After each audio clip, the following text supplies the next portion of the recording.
এই তেলাপোকা কি বাউন্ডারি দেওয়া আছে, অন্য কোথাও যেতে পারে না? পারে? এই কি পঙ্গু তেলাপোকা নড়তে পারে না? আপনি যেটা বলতেছেন যে এখানে তেলাপোকা আছে লাকড়িতে, এই তেলাপোকা কি নড়াচড়া করতে পারে না, দৌড়াতে পারে না, অন্য কোথাও যেতে পারে না?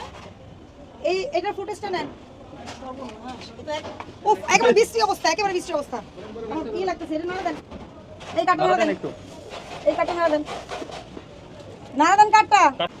ভয়ঙ্কর। এই ম্যানেজার সাহেব, এদিকে আসেন। ম্যানেজার কোথায়? যান ভিতরে দেখে আসেন। তেলাপোকা রেস্টুরেন্ট দিয়েছেন, ফ্যাক্টরি। যান, আপনি নিজে দেখে আসেন। যান, আপনি দেখে আসেন, আপনার গা শিউরে উঠবে। আপনি যান, দেখে আসেন। দেখে আসছে, উনি দেখে আসছে। দেখছেন, দেখছেন আপনি? এটা কোনোদিন কোনো রেস্টুরেন্টের রান্নাঘর কি হতে পারে? তেলাপোকা দাঁড়ান, তেলাপোকা কি পঙ্গু? দৌড়াইতে পারে না? তেলাপোকা দৌড়াইতে পারে কিনা? দৌড়াইতে পারে না? চলাফেরা করতে পারে না পুরোটা জায়গায়? পারে? এত তেলাপোকা আপনার জায়গায় কেন হবে? ওইটা কি আপনার রেস্টুরেন্টের ভিতরে না বাইরে? রেস্টুরেন্টের ভিতরে না বাইরে? ওইটার পাশে কি আছে? রান্নাঘর। রান্নাঘরটা কোথায়? ওইটার পাশে। এই কাগজ লিখো, ইয়ে কোথায়? সিরাজ, আসলে এগুলো রাজু, প্রসিকিউশন লিখো।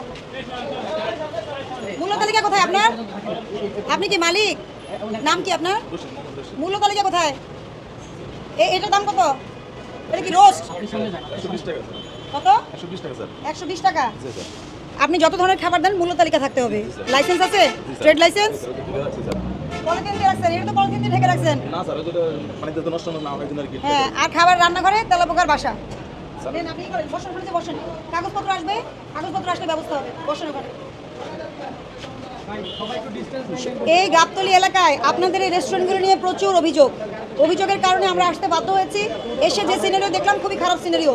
আপনার এখানে বড় তেলাপোকার ফ্যাক্টরি, আরেকজন ওখানে ছোট তেলাপোকার ফ্যাক্টরি। নিরাপদ খাদ্য আইন অনুযায়ী আপনার কোনো খাদ্য স্থাপনায় যেখানে খাদ্য প্রসেস হয়, প্রোডাকশন হয়, কোনোদিনও এই ধরনের পরিবেশ পরিস্থিতি থাকার সুযোগ নাই। নিরাপদ খাদ্য আইনে কিন্তু জরিমানা অনেক অনেক বেশি, ভোক্তাদের কারণে জরিমানা কিছু কম। কিন্তু আপনি যদি এই পরিবেশে আপনাকে জরিমানা করে তাহলে ব্যবসা প্রতিষ্ঠান বন্ধ করে দিতে হবে। আপনি এই তেলাপোকা কবে দূর করতে পারবেন?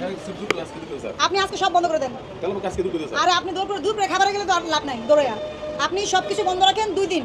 তেলাপোকা কন্ট্রোলের জন্য মেডিসিন দেন, লোকজনের সাথে যোগাযোগ করেন, কীভাবে করবেন সেটা করে 2 দিন দরকার হলে আপনার রেস্টুরেন্টটা বন্ধ রাখেন, ভালোভাবে পরিষ্কার করে শুরু করবেন। আমি কি বোঝাতে পারছি? হ্যাঁ, আর দাঁড়ান, বোঝাতে পারছি আপনাকে কি করবেন। সব এগুলো কি করবেন? বন্ধ করে দিয়ে এই তেলাপোকা আপনাকে, কারণ তেলাপোকা আপনি কি হয়, আপনি পাশাপাশি যদি কারো বাসা হয়, এক বাসার তেলাপোকা যদি নাড়া দেয় দরজার নিচে দিয়ে আরেক বাসা চলে যায় সেই তেলাপোকা। আর আপনি একই কিচেনের পাশাপাশি আপনার এখানে তেলাপোকার ফ্যাক্টরি, মানুষ দেখলে গা শিউরে উঠবে ওনাদের। কেউ তো দেখেন ভিতরে, টিভিতে দেখতে পাবেন।